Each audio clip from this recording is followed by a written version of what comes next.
As your duly elected president of the proclamation of martial law is not a military takeover. Ang petsa ay November 1970. Papunta na sana ang Amerikanang aktres na si Dovie Beams sa Hong Kong at kalimutan ang lahat na nangyaring masama sa kanya dito sa Pilipinas.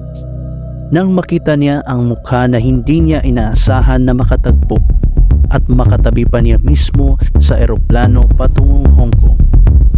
Ang mukha ni Fred Cueto, ang kapatid ni dating Pangulong Marcos at ang di umano'y notorious hitman o tirador ng administrasyon. Teka muna, bakit ba natakot si Dovie na makatabi si Fred Cueto? Kahit nakilala at notorious si Fred Cueto na tirador ng administrasyon, kung hindi naman siya ang target nito, wala naman siyang dapat ikatakot. Pero alam ni Dovie na ang pagtabi ni Fred Cueto ay hindi nagkataon lang. Ito ay planado.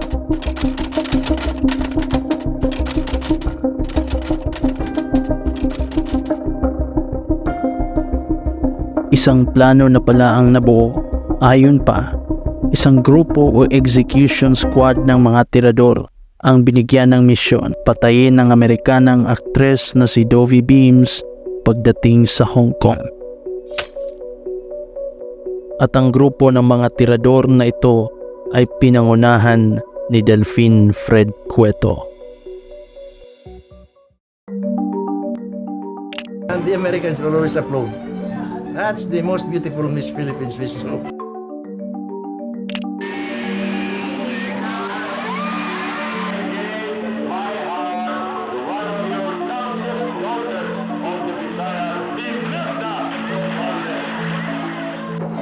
Imelda Marcos is now one of the 10 richest women in the world, has real power. I'll try to pass by there. Power, but the more she uses it, the more powerful she gets. Imelda Marcos, ang pinakamakapangyarihan na babae sa buong Pilipinas at makapangyarihan pangalawa sa presidente ng panahong iyon, ang nag-utos di umano na ipapatay si Dovie Beams nung malaman niya ang lihim na relasyon ng Amerikanang aktres at sa kanyang asawa na si Pangulong Ferdinand E. Marcos. I don't think she liked the idea that he had other women, that her husband was a roving eye. That afterwards, like most, well, not like most, but a lot of Filipino husbands, nangaliwa siya yun. Nangaliwa siya sa inyo. Marami sabi nangangaliwa, pero hindi ako naniniwala eh. Huy! Naku! That even with Dovie Beams?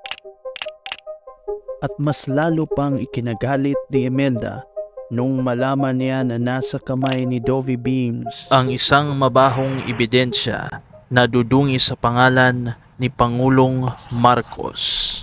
Ang X-rated sex tapes na naglalaman ng recording di umano ng pagtatalik ni Dovie Beams at Pangulong Ferdinand Marcos. Ferdinand Marcos. Ferdinand Marcos. Ferdinand E. Marcos. Paano ba naman? Mismong presidente ng Republika ay nahuli nakikipagtalik di sa isang Amerikanang aktres.